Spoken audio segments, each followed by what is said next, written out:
دنیا کی تاریخ میں بہت سے بادشاہ، حکمران اور ظالم گزرے ہیں، مگر کچھ نام ایسے ہیں جو غرور، تکبر اور خدائی کے جھوٹے دعوے کی وجہ سے ہمیشہ کے لیے عبرت بن گئے۔ انہی ناموں میں ایک نام نمرود بن کنعان کا بھی ہے۔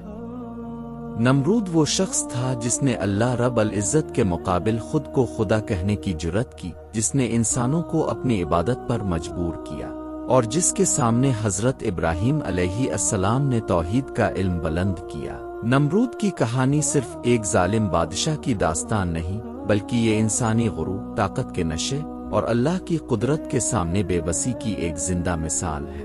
یہ وہ قصہ ہے جو قرآن مجید میں بھی بیان ہوا تاکہ انسان عبرت حاصل کرے اور سمجھے کہ خدائی صرف اللہ کے لیے ہے، کسی انسان کے لیے نہیں۔ نمرود کون تھا؟ تعارف۔ نمرود کا پورا نام اکثر مفسرین کے نزدیک نمرود بن کنعان بن کوش بن سام بن نو بیان کیا جاتا ہے۔ وہ حضرت نوح علیہ السلام کی قوم کے بعد پیدا ہونے والے زمانے میں بابل، موجودہ عراق کے علاقے کا حکمران تھا۔ نمرود کی سلطنت۔ نمرود اس زمانے کا طاقتور ترین بادشاہ تھا۔ اس کی حکومت عراق، شام، ایران کے کچھ حصوں، بابل اور ارد گرد کے علاقوں تک پھیلی ہوئی تھی۔ اس کے پاس بڑی فوج، وسیع خزانے، مضبوط قلعے، منظم انتظامی نظام موجود تھا جس نے اسے غرور میں مبتلا کر دیا۔ نمرود کا غرور اور خدائی کا دعویٰ۔ نمرود کی سب سے بڑی گمراہی یہ تھی کہ وہ اپنی طاقت کو اللہ کی طاقت سمجھ بیٹھا۔ اس نے کہا، میں ہی زندگی دیتا ہوں اور میں ہی موت دیتا ہوں۔ یہ وہ لمحہ تھا جہاں ایک انسان نے اللہ رب العزت کی صفات میں شرکت کا دعویٰ کیا۔ نمرود کی خدائی کیسے شروع ہوئی؟ اس کی سلطنت بہت وسیع تھی، رعایا اس سے ڈرتی تھی، اس کے فیصلے آخری سمجھے جاتے تھے، کوئی اس کے خلاف بولنے کی جرأت نہیں کرتا تھا۔ آہستہ آہستہ نمرود نے خود کو خدا کہنا شروع کیا، لوگوں سے اپنی عبادت کروائی، سجدے کروائے، بت پرستی کو فروغ دیا۔ نمرود اور ستارہ پرستی۔ نمرود کا تعلق ایسے معاشرے سے تھا جہاں سورج، چاند، ستاروں کی پرستش کی جاتی تھی۔ نمرود خود نجومیوں اور جادوگروں پر یقین رکھتا تھا۔ اس کے دربار میں نجومی، جادوگر، کاہن ہمیشہ موجود رہتے تھے۔ نمرود کا خوفناک خواب۔ ایک رات نمرود نے ایک عجیب خواب دیکھا۔ اس نے دیکھا کہ ایک بچہ پیدا ہوگا جو اس کی سلطنت کو ختم کر دے گا اور اس کے خدائی دعوے کو جھوٹا ثابت کرے گا۔ نجومیوں نے اس خواب کی تعبیر بتائی، عنقریب ایک لڑکا پیدا ہوگا جو تیرے بتوں کو توڑ دے گا اور تیرے خدائی کے دعوے کو چیلنج کرے گا۔ بچوں کا قتل عام۔ اس خواب کے بعد نمرود خوف زدہ ہو گیا، پاگل پن کی حد تک پہنچ گیا۔ اس نے حکم دیا، ہر نوزائیدہ لڑکے کو قتل کر دیا جائے، عورتوں کو قید میں رکھا جائے، خاندانوں کو تباہ کر دیا جائے۔ یہ ظلم کئی سالوں تک جاری رہا۔ حضرت ابراہیم کی ولادت۔ اللہ کے حکم سے حضرت ابراہیم علیہ السلام ایک غار میں پیدا ہوئے۔ والدہ نے انہیں چھپایا، اللہ نے خود ان کی حفاظت کی۔ یہ وہ بچہ تھا جس سے نمرود ڈرتا تھا۔ حضرت ابراہیم اور توحید۔ حضرت ابراہیم بچپن سے ہی بتوں سے نفرت کرتے تھے، ستاروں، سورج، چاند کو خدا ماننے سے انکار کرتے تھے۔ انہوں نے فرمایا، میں اس رب کو مانتا ہوں جو سب کو پیدا کرنے والا ہے۔ نمرود اور حضرت ابراہیم کا مناظرہ۔ قرآن مجید میں اللہ فرماتا ہے، کیا تم نے اس شخص کو نہیں دیکھا جس نے ابراہیم سے اس کے رب کے بارے میں جھگڑا کیا؟ سورۃ البقرہ۔ نمرود نے کہا، میں زندگی دیتا ہوں اور موت دیتا ہوں۔ حضرت ابراہیم نے فرمایا، میرا رب سورج کو مشرق سے نکالتا ہے تو اسے مغرب سے نکال کر دکھا۔ یہ سن کر نمرود لاجواب ہو گیا، خاموش رہ گیا، سچائی کے سامنے ہار گیا۔ بت شکنی کا واقعہ۔ حضرت ابراہیم نے تمام بت توڑ دیے، بڑے بت کے گلے میں کلہاڑا لٹکا دیا۔ جب نمرود نے پوچھا، یہ کس نے کیا؟ حضرت ابراہیم نے فرمایا، اس بڑے بت سے پوچھ لو۔ یہ جواب توحید کی سب سے بڑی دلیل تھا۔ آگ میں ڈالنے کا حکم۔ نمرود نے غصے میں آ کر حکم دیا، بہت بڑی آگ جلائی جائے، حضرت ابراہیم کو اس میں ڈال دیا جائے۔ آگ اتنی شدید تھی کہ پرندے جل جاتے، قریب جانا ناممکن تھا۔ اللہ کا معجزہ۔ اللہ نے حکم دیا، اے آگ ابراہیم پر ٹھنڈی اور سلامتی والی ہو جا۔ آگ ٹھنڈی ہو گئی، حضرت ابراہیم محفوظ رہے۔ یہ نمرود کے خدائی دعوے پر زبردست ضرب تھی۔ نمرود کا انجام۔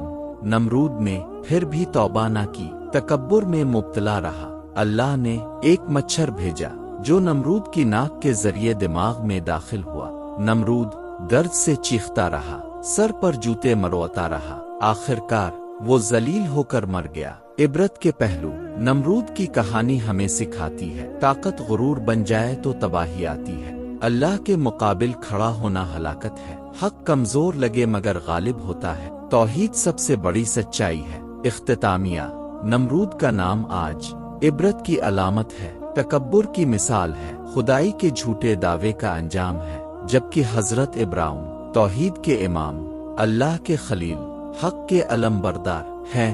आखिर इंसानियत में कुछ नाम ऐसे हैं जो सिर्फ ताकत, हुकूमत और सल्तनत की वजह से याद नहीं रखे जाते, बल्कि गुरूर, सरकशी और अल्लाह ताला से बगावत की अलामत बनकर हमेशा के लिए मिसाल बन जाते हैं। उन्हीं नामों में एक नाम नमरूद का भी है। नमरूद वो शख्स था जिसने न सिर्फ अजीम फौज, बेमिसाल ताकत और वसी सल्तनत पर हुकूमत की, बल्कि अल्लाह रब्बुल इज़्ज़त के मुकाबले में खुदाई का दावा तक कर बैठा। ये कहानी सिर्फ एक बादशाह की नहीं, बल्कि इंसानी गुरूर, ताकत के फरेब और अल्लाह की कुदरत कामिला का ऐसा बयान है जो हर दौर के इंसान के लिए सबक है। ये दास्तान हमें बताती है कि जब इंसान अपनी हैसियत भूल जाता है तो अल्लाह ताला इसे ऐसी जिल्लत के साथ गिराता है कि आने वाली नस्लें भी इबरत हासिल करें। नमरूद कौन था? नमरूद का पूरा जमीन पर हुकूमत करता था, जो जरखेज, खुशहाल और तिजारती लिहाज से बहुत अहम थी। बाज रवायात के मुताबिक ये इलाका मौजूदा इराक और उसके आसपास का खित्ता था। नमरूद निहायत चालाक, ज़हीन और ताकत का भूखा शख्स था।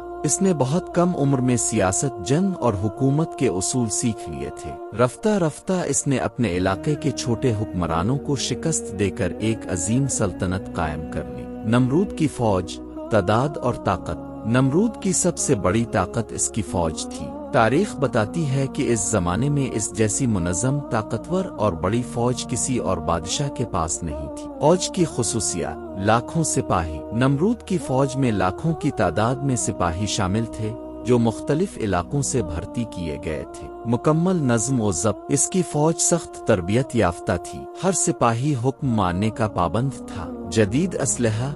इस दौर के मुताबिक तलवारें, नेज़े, तीर, ढालें, जरहें और घोड़ों पर सवार लश्कर नमरूद की फौज का खासा थे। ताकतवर जर्नल। नमरूद ने अपने इर्द गिर्द निहायत बेरहम और तजर्बाकार जर्नैल जमा कर रखे थे जो जंग में रहम नहीं करते थे। नफसियाती जंग।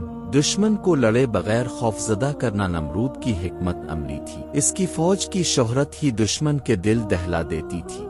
ताकत का नशा और गुरूर। जब नमरूद ने देखा कि इसकी फौज नाकाबिले शिकस्त है, इसकी सल्तनत दिन बदन फैल रही है और कोई इसका मुकाबला नहीं कर पा रहा, तो गुरूर उसके दिल में घर कर गया। वो खुद से कहने लगा, मैं ही सब कुछ हूँ, मैं जिसे चाहूँ जिंदगी दूँ, जिसे चाहूँ मार डालो। ये वो लम्हा था जब नमरूद हद से आगे बढ़ गया। खुदाई का झूठा दावा। नमरूद ने सिर्फ बादशाह होने पर इक्तिफा नहीं किया, बल्कि इसने लोगों के सामने खुद को खुदा कहलवाना शुरू कर दिया। इसने कहा, मैं ही जिंदगी और मौत देने वाला हूँ। इसने लोगों को हुक्म दिया कि इसके सामने सजदा करें। इसने अपने महल में खुदाई तख्त बनवाया। इसने ऐलान किया कि जो उसकी खुदाई को ना मानेगा इसे जिंदा जला दिया जाएगा। लोग खौफ के मारे खामोश थे, मगर अल्लाह ताला ने अपने निब को भेजकर हक का ऐलान करवाया। हजरत इब्राहिम का ज़हूर। इसी दौर में अल्लाह ताला ने हजरत इब्राहिम अलैहिस्सलाम को नबी बनाकर भेजा। हजरत इब्राहिम ने तौहीद का पैगाम आम करना शुरू किया। उन्होंने ऐलान किया, मेरा रब वो है जो जिंदा करता है और मारता है। ये बात नमरूद के गुरूर पर बिजली बनकर गिरी।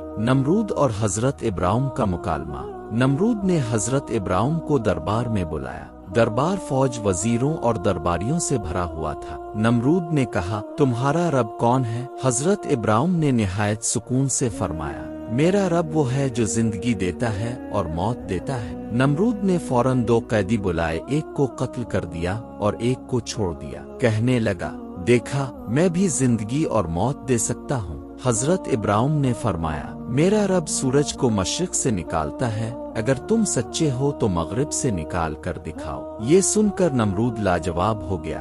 पूरा दरबार खामोश था। नमरूद का गुस्सा और इंतकाम। नमरूद दलील से हार चुका था, मगर गुरूर ने इसे सच कबूल करने ना दिया। इसने हुक्म दिया, इब्राहिम को आग में जला दो। नमरूद की फौज और आग का मैदान। नमरूद ने अपनी पूरी फौज को हुक्म दिया कि इतनी बड़ी आग जलाई जाए कि इसकी मिसाल तारीख में ना मिले। कई दिन तक लकड़ियां जमा की गईं। आग इतनी तेज थी कि परिंदे ऊपर से गुजरते जल जाते, इंसान करीब नहीं जा सकता था। नमरूद की फौज ने मंजनीक बनाई ताकि हजरत इब्राहिम को दूर से आग में फेंका जाए। अल्लाह की कुदरत का ज़हूर। जब हजरत इब्राहिम को आग में डाला गया तो अल्लाह ताला ने हुक्म दिया, ए आग, इब्राहिम पर ठंडी और सलामती वाली हो जा। वो आग जो सब कुछ जला देती थी, हजरत इब्राहिम के लिए बाग बन गई। नमरूद की फौज, इसकी ताकत, इसका गुरूर, सब अल्लाह की कुदरत के सामने बेबस हो गए। नमरूद की आखिरी जंग। इस मुजिज़े के बावजूद नमरूद ने तौबा न की। इसने ऐलान किया कि वो अल्लाह के खिलाफ जंग करेगा। नमरूद ने अपनी फौज को आसमान की तरफ तीर चलाने का हुक्म दिया। वो समझता था कि वो खुदा से जंग कर रहा है। एक मच्छर और अंजाम। अल्लाह ताला ने नमरूद की अजीम फौज के मुकाबले में मच्छरों का लश्कर भेज दिया। मच्छर फौजियों के कान, नाक, आंखों में घुस गए। सिपाही दीवाने हो गए, घोड़े बिदकने लगे, फौज बर्बाद हो गई। आखिरकार एक मच्छर नमरूद के नाक के जरिए दिमाग में दाखिल हो गया। जिल्लत भरी मौत। नमरूद बरसों तक तकलीफ में मुब्तला रहा। वो अपने सर पर जूते मरोता ताकि दर्द कम हो। जिसने खुदाई का दावा किया था, वो एक मच्छर के जरिए जलील होकर मरा। अल्लाह की कुदरत का पैगाम। ये कहानी हमें सिखाती है, ताकत अल्लाह की अमानत है, गुरूर इंसान को तबाह कर देता है। अल्लाह की कुदरत के सामने सब बेबस है, हक के सामने बातिल मिट जाता है। आज के इंसान के लिए सबक। आज भी बहुत से नमरूद मौजूद हैं, ताकत पर गुरूर, जुल्म, हक का इनकार। मगर याद रखो, अल्लाह की पकड़ जब आती है तो कोई फौज, कोई ताकत काम नहीं आती। इख्तितामिया दुआ। ए अल्लाह, हमें गुरूर से बचा, हक को पहचानने की तौफीक दे और हमें हजरत इब्राहिम के ईमान जैसा ईमान अता फरमा। आमीन या रब्बल आलमीन।